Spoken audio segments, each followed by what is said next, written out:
ناظرین، آج ہم آپ کو مسئلہ کشمیر کے بارے میں بتائیں گے۔ آج ہم جانیں گے کہ مسئلہ کشمیر کیا ہے، یہ کب شروع ہوا اور کیسے شروع ہوا۔ ویڈیو شروع کرنے سے پہلے آپ کو بتاتے چلیں کہ اس channel the Times of Kashmir میں آپ کو اسی ٹاپک کے ریلیٹڈ ویڈیوز ملیں گی۔ وہ سب سے پہلے دیکھنے کے لیے چینل کو سبسکرائب کریں اور بیل آئیکن پہ کلک کریں۔ ناظرین، مسئلہ کشمیر بنیادی طور پر پاکستان اور ہندوستان کے درمیان کشمیر کے خطے پر ہے۔ یہ کشمکش 1947 میں ہندوستان کی تقسیم کے بعد سابقہ ریاست جموں کشمیر کے تنازع کے طور پر شروع ہوئی تھی اور اس کی وجہ سے پاکستان اور ہندوستان کے مابین 3 جنگیں لڑی گئی تھی۔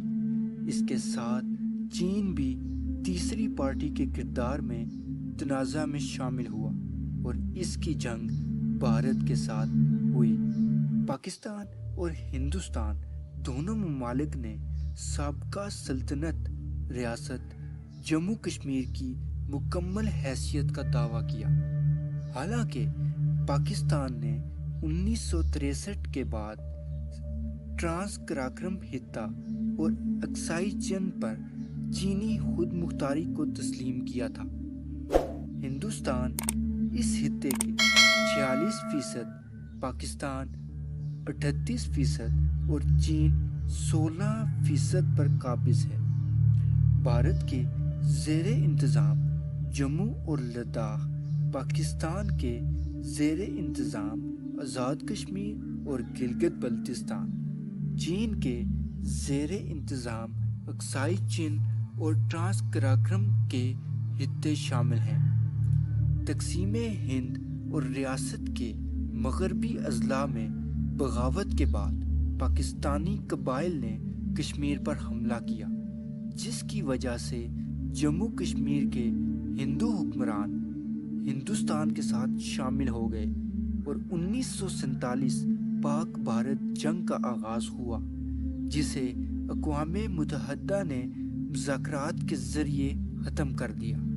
ایک لائن کے ساتھ جنگ بندی شروع کی، جس کو بالآخر لائن آف کنٹرول کا نام دیا گیا۔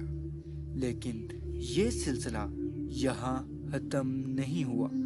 مزید 2 جنگیں پاکستان اور بھارت کے درمیان ہوئی، جو 1965 اور 1971 میں ہوئی۔ ان جنگوں کے بعد دونوں ممالک کے درمیان شملہ معاہدہ ہوا۔ اس معاہدے نے باضابطہ طور پر دونوں ممالک کے زیر کنٹرول علاقوں کے مابین لائن آف کنٹرول قائم کر دیا۔ یہ سب کچھ ہونے کے باوجود دونوں ممالک سکون سے نہ بیٹھ سکے اور ایک بار پھر 1999 میں جنگ پر اتر آئے۔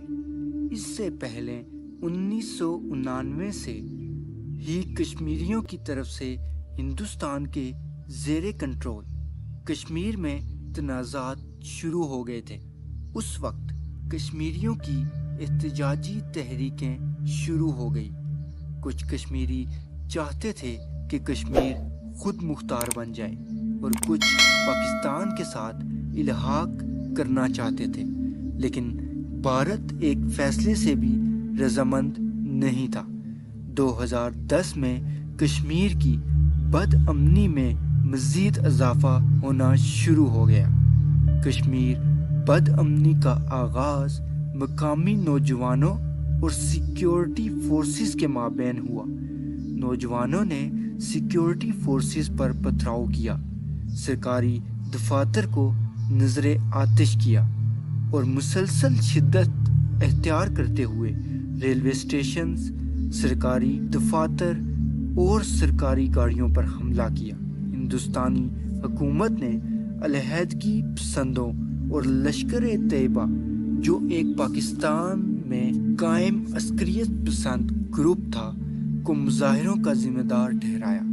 ہندوستانی سیکیورٹی فورسز کے ذریعے حزب اللہ مجاہدین کے ایک عسکریت پسند نوجوان برہان وانی کی شہادت کے بعد جو 2016 میں ہوئی تھی، جموں کشمیر کی بد امنی میں مزید اضافہ ہو گیا۔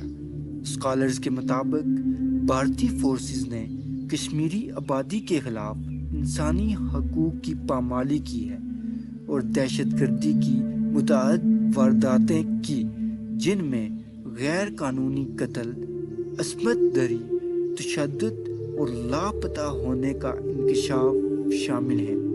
ایمنسٹی انٹرنیشنل کے مطابق جموں کشمیر میں تعینات ہندوستانی فوج کے کسی بھی فرد کے خلاف جون 2015 تک سویلین عدالت میں انسانی حقوق کی خلاف ورزیوں کے لیے مقدمہ نہیں چلایا گیا۔ ایمنسٹی انٹرنیشنل نے بھارت پر یہ الزام لگایا ہے کہ وہ خطے میں زیادتیوں کے مرتکب افراد کے خلاف قانونی کارروائی کرنے سے انکار کرتا رہا ہے۔ 2019 میں پلوامہ حملے کے بعد اس خطے میں بد امنی میں مزید اضافہ ہوا اور خطے کی صورتحال مزید خراب ہو گئی۔ 14 فروری 2019 کو ایک فوجی قافلے پر خودکش بم حملے کی ذمہ داری کشمیر علیحدگی پسند گروہ جیش محمد (JEM) نے قبول کی۔